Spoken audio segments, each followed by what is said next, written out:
میں ایک ضروری کام سے جا رہا ہوں، جلد ہی لوٹ آؤں گا۔ وہ تعاقب والی بات تو تم نے بتا ہی نہیں، بشرطِ زندگی واپسی پر سب کچھ بتا دوں گا، اس نے کہا اور دروازے کو پیچھے دھکیلتا ہوا باہر نکل گیا۔ عجیب شخص تھا، میں نے سوچا گودی سا شخص ہے، کہیں مجھے پھنسا نہ دے، نہ جانے اس کے دماغ میں کیا ہے اور کیا کرنا چاہتا ہے۔ میں نے دروازے کی چٹخنی چڑھائی اور بیڈ پر لیٹ کر تپائی پر پڑی ہوئی سگریٹ سلگا لی۔ سوچوں کی مجدہ رہی میں کہیں مجھے غنودگی سی آنے لگی اور میں سگریٹ پھینک کر بے خبر سو گیا۔ دروازے پر دستک سن کر میری آنکھ کھل گئی۔ میں نے وقت دیکھا، سہ پہر کے 3:30 بج رہے تھے۔ میرا دل دھڑک سا اٹھا۔ جیریکو نے 2 بجے نکلنے والی کار کا تعاقب کیا ہوگا، نہ جانے اس پر کیا بیتی ہوگی۔ اب دروازے پر نہ جانے کون دستک دے رہا تھا۔ میں نے چند لمحوں کے لیے اپنے اعصاب کو یکجا کیا اور پھر چٹخنی گرا دی۔ سامنے جیریکو کھڑا تھا، اس کے چہرے پر ایسے کوئی تاثرات نہ تھے کہ میں تشویش میں مبتلا ہوتا، بلکہ اس کے چہرے پر اطمینان اور سکون تھا۔ میں نے کار کی منزل معلوم کر لی ہے۔ اس نے کمرے میں ایک بم سا چھوڑا اور میرا کلیجہ اچھل کر حلق میں آ گیا۔ میں یہ جملہ اس کے منہ سے سننے کے لیے نفسیاتی طور پر تیار نہ تھا۔ یہ تم کیا بک رہے ہو؟ میں نے اسے شانوں سے پکڑ کر جھنجھوڑتے ہوئے کہا۔ میں ٹھیک بک رہا ہوں۔ کار کی منزل معلوم کرنے میں مجھے کوئی دشواری پیش نہیں آئی، بلکہ اب یہ دعا مانگو کہ کار کی منزل ہی لیبارٹری ثابت ہو۔ کار کی منزل لیبارٹری ہی ہے، اس کا مجھے پورا یقین ہے، لیکن تم مجھے پوری بات تو بتاؤ۔ تم سے مجھے وہ امید نہیں ہے جو تم کہہ رہے ہو۔ اگر واقعی تم صحیح کہہ رہے ہو تو یہ ایک بڑی حیرتناک بات ہوگی۔ بڑے افسوس کی بات ہے یار، میں تم کو پہلے بھی کہہ چکا ہوں کہ کوئی کام کر گزارنے کا میرا اپنا طریقہ ہے۔ تم نے مجھے حکم دیا، میں کر گزرا، اب اس میں حیرت کی کیا بات ہے؟ لیکن تم نے ایسا کون سا طریقہ اختیار کیا ہے جو بڑے بڑے اعلیٰ پائے کے دماغوں میں بھی نہ آ سکا؟ بات دراصل یہ ہے، وہ بیڈ پر بیٹھتا ہوا بولا، یہ جو مس روزی ہے نا، یہ الائٹ تھیٹر کمپنی میں باقاعدہ ملازم ہے۔ یہ ایک بہت بڑی تھیٹر کمپنی ہے، اس کا ہیڈ آفس ہالی ووڈ میں ہے، لیکن سب آفس دنیا کے ہر بڑے ملک اور شہر میں واقع ہیں۔ ان کے کاروباری ریلیف بھی کم نہیں ہے، اس لیے ان کو اپنے استحکام کے لیے بہت کچھ کرنا پڑتا ہے۔ جب میں نے سرسری طور پر روزی سے بات کی کہ ایک ایسی ہی صورتحال پیش آ گئی تھی، تب ان کی کمپنی کے ڈائریکٹر کی میٹنگ ہوئی تھی اور اس میں یہ فیصلہ کیا گیا تھا کہ اپنے ہیلی کاپٹر کی بجائے ریلیف کار کا تعاقب کسی غیر معمولی ادارے کا ہیلی کاپٹر استعمال کر کے کیا جائے۔ تب ان کی کمپنی نے ایک غیر معروف ہیلی کاپٹر پر اس کار کا تعاقب کر کے اپنا مقصد پا لیا تھا۔ روزی نے مجھے پیشکش کی تھی کہ وہ اگر چاہے تو کمپنی کا ہیلی کاپٹر ادائیگی کی بنیاد پر کچھ مدت کے لیے لے سکتی ہے، اس طرح کار کا تعاقب آسان ہو جائے گا۔ میں نے اس کی پیشکش قبول کر لی۔ یہ کل کی بات ہے، اس نے کہا تھا کہ وہ جلد ہی کمپنی سے بات کرے گی۔ آج صبح روزی نے کمپنی سے ہیلی کاپٹر حاصل کرنے کے تمام لوازمات پورے کر لیے اور ہم نے تقریباً 1 بجے کے قریب ہی فضا میں چکر لگانا شروع کر دیا۔ تقریباً 1 بجے کے قریب سول ایویشن کے دفتر سے ہمیں کال موصول ہوئی کہ ہم فضا میں کیوں چکر لگا رہے ہیں، جس پر روزی نے اپنا تعارف کرواتے ہوئے کہا کہ وہ اپنی کمپنی کے ہیلی کاپٹر میں اپنے ایک دوست کو نیو یارک کی سیر کروا رہی ہے اور اس کا کمپنی کے ریکارڈ میں باقاعدہ اندراج موجود ہے۔ جس کے بعد دفتر سے اور کوئی کال موصول نہیں ہوئی۔ میرا خیال ہے کہ یہ کال بھی تنظیم ہی کے ایما پر آئی تھی۔ بہرحال ہم نے اپنی سیر جاری رکھی۔ عین 2 بجے میں نے دیکھا کہ مطلوبہ عمارت سے ایک کار نکلی ہے۔ میں نے اس کی نشاندہی روزی کو کر دی اور اس نے بڑے ماہرانہ طریقے سے کار کا تعاقب کیا۔ ہیلی کاپٹر روزی خود اڑا رہی تھی۔ کار نے ہمیں حقیقتاً پریشان کیا۔ بہرحال 1 گھنٹے کے سفر کے بعد کار اپنی منزل تک پہنچی۔ ہم مزید 15 منٹ تک فضا میں گشت کرتے رہے اور پھر 3:15 بجے نیچے اتر آئے۔ میں وہیں سے سیدھا آ رہا ہوں۔ یہاں پہنچ کر جیریکو رک گیا۔ میں یہ سب کچھ خواب کسی کیفیت میں سن رہا تھا اور میری پھٹی پھٹی آنکھیں جیریکو کے ہلتے ہوئے ہونٹوں پر مرکوز تھیں۔ اس کے ہونٹوں نے حرکت بند کی تو مجھے جیسے ہوش آ گیا۔ میں نے جوش میں آ کر جیریکو کو بازوں سے پکڑ کر اٹھایا اور کمرے میں گھماتے ہوئے 2-3 چکر دے کر بیڈ پر دھکیل دیا۔ اس کے منہ سے ایک سسکاری سی نکلی، تم نے میرا بہت بڑا مسئلہ حل کر دیا ہے جیریکو، اب جلدی سے بتا دو کہ عمارت کہاں ہے۔ یقین کرنا توقیر، بھوک کے مارے انتڑیاں جڑ سی گئی ہیں اور پیٹ میں شدید درد اٹھ رہا ہے۔ اب ہمارا کام تو مکمل ہو ہی گیا ہے، اجلت ویسے بھی ٹھیک نہیں ہے، اس لیے بہتر یہی ہے کہ تم بھی کھانا کھا لو اور میں بھی کھانا کھاتا ہوں۔ اتنی دیر میں تم اس پر غور کر لینا کہ ہمیں کیا کرنا ہے، کیا واپس لندن جانا ہے یا ڈاکٹر تنویر سے ملنے کی کوشش کرنی ہے۔ اگر واپس لندن جانا ہوا تو رات کو سیٹیں کنفرم کروا لیں گے اور اگر ڈاکٹر تنویر سے ملنا ہوا تو پھر لیبارٹری کی طرف چلیں گے۔ جیسا تم کہو گے ویسا ہی ہوگا، آؤ پہلے چل کر کھانا کھا لیں۔ وہ میرا ہاتھ پکڑ کر مجھے دھکیلتا ہوا بولا اور میں سوچنے لگا کہ جیریکو کے ساتھ نے میرا بہت بڑا مسئلہ حل کر دیا ہے۔ اس کو آخر مجھ سے کیا مطلب ہے؟ یہ کیوں میری خاطر یہ سب کچھ کر رہا ہے؟ اس کی اور میری دوستی فقط 2-3 ملاقاتوں پر مشتمل ہے، پھر یہ کیوں میری خاطر اتنی تگودو کر رہا ہے؟ ضرور اس میں بھی کوئی راز ہے۔ جیریکو عجیب انسان ہے، ایک طرف پروفیسر کو اپنا محسن کہتا ہے اور دوسری طرف بے دام غلام کی طرح میرے لیے جان ہتھیلی پر رکھے پھرتا ہے۔ آخر یہ شخص مجھ سے کیا چاہتا ہے؟ ہال کی طرف بڑھتے ہوئے میں نے جریکو سے پوچھ لیا کہ آخر وہ کیا کہانی ہے جو وہ مجھے سنانا چاہتا ہے۔ وہ بولا، پہلے کھانا کھا لیں، پھر واپس کمرے میں آ کر آج میں آپ کو اپنے سینے کے داغ دکھا ہی دیتا ہوں۔ اس کے بعد میں نے اس سے کچھ نہیں پوچھا، چپ چاپ اس کے پیچھے ہوٹل کے ڈائننگ ہال میں پہنچ گیا۔ ہال میں ایک ہنگامہ تھا، شور و غل تھا، شراب کے نشے میں دھت لوگ اول فول بک رہے تھے اور کہہ لگا رہے تھے۔ اس ماحول میں کوئی نوالا حلق سے کیسے اتر سکتا تھا؟ مجھے یہ بنگیوں کا ہوٹل معلوم ہو رہا تھا۔ میں نے جریکو کو مشورہ دیا کہ کھانا کھانے کے لیے کہیں اور چلنا چاہیے۔ جریکو نے میری بات سے اتفاق کیا اور ہم اس 3rd کلاس ہوٹل کی بجائے کسی صاف ستھرے ریستوران میں کھانا کھانے کے لیے چل نکلے۔ کھانا کھانے کے دوران بھی میں یہی سوچتا رہا کہ جریکو نے میرے لیے وہ کام کر دکھایا تھا جس کا میں تصور بھی نہیں کر سکتا تھا۔ جریکو سے زیادہ مجھے اس بدتمیز روزی کا شکر گزار ہونا چاہیے تھا جس نے ایک مسئلہ چٹکیوں میں حل کر دیا تھا۔ ان دونوں کے ہاتھوں جو بھی کام ہو چکا تھا، ممکن ہے ان کی دانست میں یہ کوئی معمولی کام ہو، لیکن اس کام کی اہمیت اور نوعیت مجھ سے زیادہ کون جان سکتا تھا۔ لیبارٹری کا علم ہو جانے کے بعد گویا اب منزل کچھ زیادہ دور نہ تھی۔ ڈاکٹر تنویر کو لیبارٹری سے نکال کر پاکستان یا لندن پہنچانا تھا۔ منزل دور ہونے کا یہ مطلب ہرگز نہ تھا کہ یہ کام آسان ہے۔ ان لوگوں نے ڈاکٹر تنویر کے ارد گرد نہ جانے کیا کیا جال بن رکھے تھے اور ڈاکٹر تنویر کو لیبارٹری سے نکالنے کے لیے ابھی کیا کیا پاپڑ بیلنا باقی تھے۔ پیٹرسن نے کیا کہا تھا؟ پیٹرسن نے کہا تھا کہ 3-4 دن کے اندر اندر ڈاکٹر تنویر کو اسرائیل پہنچایا جا رہا ہے۔ گویا مجھے جو کچھ بھی کرنا تھا انہی 3-4 دنوں میں کرنا تھا، ورنہ خدشہ تھا کہ سب کیے کرائے پر پانی پھر جاتا۔ مگر میں نے مناسب سمجھا کہ جریکو کو لیبارٹری کی عمارت تک ساتھ لے جانے سے پہلے اس کی رام کہانی سن لی جائے۔ ہوٹل میں پہنچ کر میں نے یہ موضوع چھیڑ دیا۔ جریکو چند لمحے کچھ سوچتا رہا، پھر بولا، جب میں تمہاری طرح لڑکپن میں تھا تو مجھے ایک لڑکی سے محبت ہو گئی تھی۔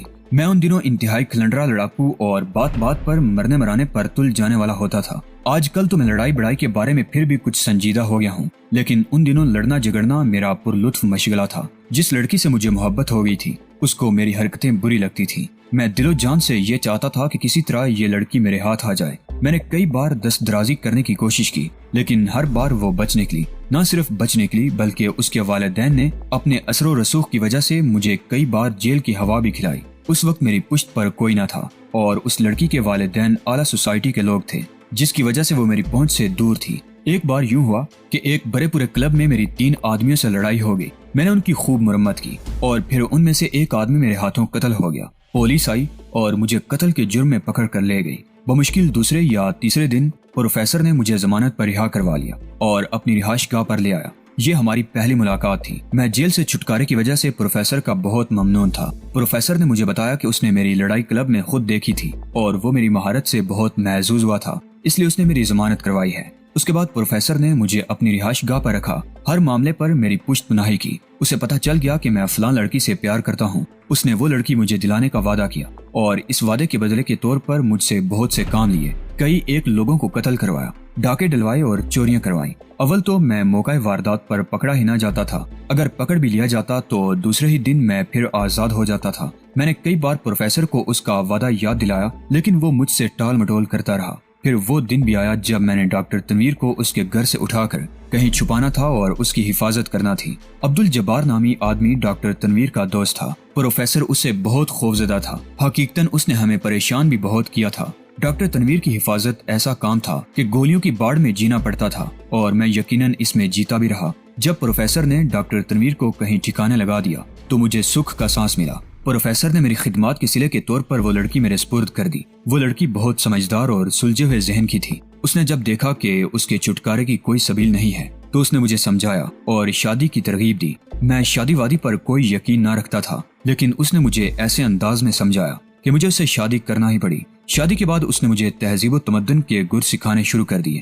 گھر میں وہ مجھے تہذیب سکھاتی تھی اور باہر پروفیسر مجھے لاقانونیت کا علمی درس دیتا تھا۔ بیوی کے زبانی لیکچرز کی بجائے پروفیسر کی عملی درس نے مجھ پر اپنا رنگ جمایا اور میں تہذیب و تمدن سے دور ہی رہا۔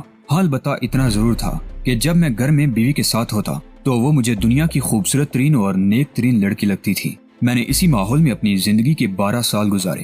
میری بدقسمتی یہ ہوئی کہ میری بیوی پہلی بچی جننے کے بعد بانجھ ہو گئی۔ شادی کے بعد 12 سال تک میری بچی کی عمر 10 سال ہو چکی تھی۔ میں اپنی بیوی اور بچی سے اتنا مانوس ہو چکا تھا کہ ان کے بغیر مجھے اپنی زندگی ادھوری لگتی تھی۔ میری بیوی نے اپنی بچی کو اپنے جیسا کر لیا اور یوں مجھے ان دونوں کو دیکھ کر پروفیسر کے کاموں سے نفرت ہونے لگی۔ میرا رویہ دیکھ کر پروفیسر نے مجھے سمجھانے کی کوشش کی. اس نے مجھ پر اپنے احسانات جتائے, مجھے بھرپور طریقے سے لاقانونیت میں دلچسپی لینے کی ہدایت کی, لیکن میں ان باتوں سے بد دل ہو چکا تھا. ایک بار پروفیسر نے مجھے کہا کہ تم خواہ کتنے بدل جاؤ, تم اپنا ماضی نہیں بدل سکتے. تمہاری بیوی کو تمہارے ماضی کا علم ہے, وہ یہ سب کچھ تمہاری بیٹی کو بتا دے اور یوں تمہیں چھوڑ کر وہ کہیں چلی جائیں گی. پروفیسر کی ایسی باتیں مجھے بہت بری لگتی تھیں, کیونکہ نہ صرف میری بیوی مجھ سے بہت محبت کرتی تھی بلکہ وہ میرے ماضی کو بھول چکی تھی.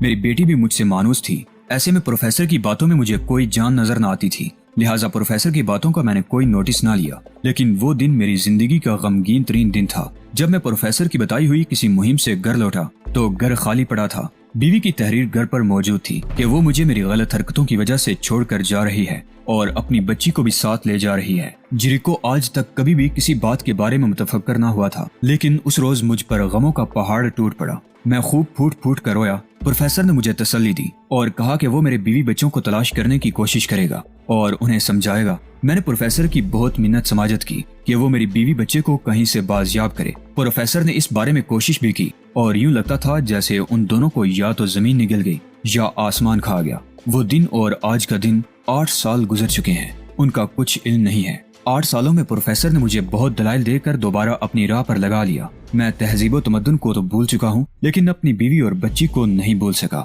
بلا شبہ وہ عظیم عورت تھی. وہ جو کہتی تھی وہ اب میری سمجھ میں آ رہا ہے. جب بھی دونوں کا خیال آتا ہے میرے دل سے ایک ہوک سی اٹھتی ہے. پروفیسر نے بہت ہاتھ پاؤں مارے لیکن ان کا کچھ پتہ نہیں چل سکا. میرا اس دنیا میں اب پروفیسر کے علاوہ کوئی نہ تھا. میں ابھی تک اسی آس پر پروفیسر سے منسلک ہوں کہ وہ میری بیوی اور بچے کو کہیں سے بازیاب کروا دے گا. پروفیسر کے ہاتھ بہت لمبے ہیں.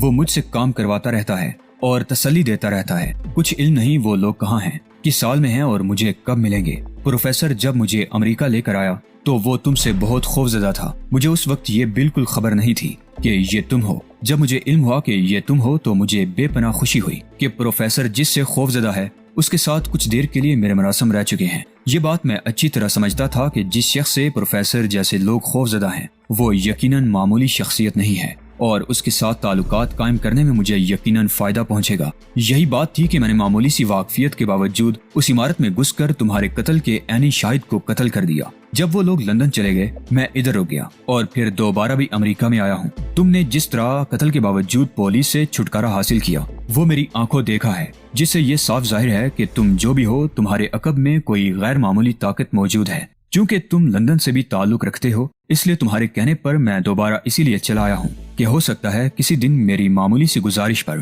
تم میری بیوی اور بچی کو تلاش کروا کر مجھے دے دو. بس یہی بات تھی کہ میں معمولی سی الیکس لیک کے باوجود تم سے بے تکلفی برتتا رہا ہوں. جیریکو نے یہاں پہنچ کر تھوڑی دیر کے لیے توقف کیا اور پر امید نگاہوں سے مجھے دیکھنے لگا. لیکن میں سوچ رہا تھا کہ پروفیسر جیسا شفاق آدمی شاید ہی دنیا میں ہو جو کسی شخص کو اس کے بیوی بچوں سے محروم کر دے, اور وہ بھی فقط اس وجہ سے کہ وہ شخص اس کی غنڈہ گردی میں اس کی معاونت کر سکے. پروفیسر کی حرکت نے مجھے سناٹے میں ڈال دیا. جیریکو بیچارہ پروفیسر کو اپنا محسن سمجھ رہا تھا. کیا اس سلسلے میں کچھ ہو سکتا ہے, اس نے مری ہوئی آواز میں کہا اور میں چونک اٹھا. کیا بات ہے, میں نے بے خیالی میں کہا. اگر کچھ ہو سکتا ہے تو میں تمہارا احسان زندگی بھر نہیں بولوں گا. دیکھو جیریکو, اگر تو پروفیسر نے تمہاری بیوی اور بچی کو ابھی تک زندہ چھوڑ رکھا ہے تو پھر میں انہیں پاتال سے بھی نکال لاؤں گا, لیکن اگر اس نے اس کو قتل کروا دیا ہے تو پھر کچھ نہیں ہو سکتا. یہ تم کیا کہہ رہے ہو؟ وہ بونچکا سا ہو کر مجھے دیکھنے لگا. بالکل صحیح کہہ رہا ہوں. تم اپنے آستین کے سانپ کو بھی نہیں پہچان سکے. تم اتنی سی بات نہیں سمجھ سکے کہ تمہاری بیوی اور بچی کے ہوتے ہوئے تم پروفیسر کے لیے بیکار تھے اور کارآمد صرف اس صورت میں ہو سکتے تھے جب ان کو تم سے جدا کر دیا جاتا.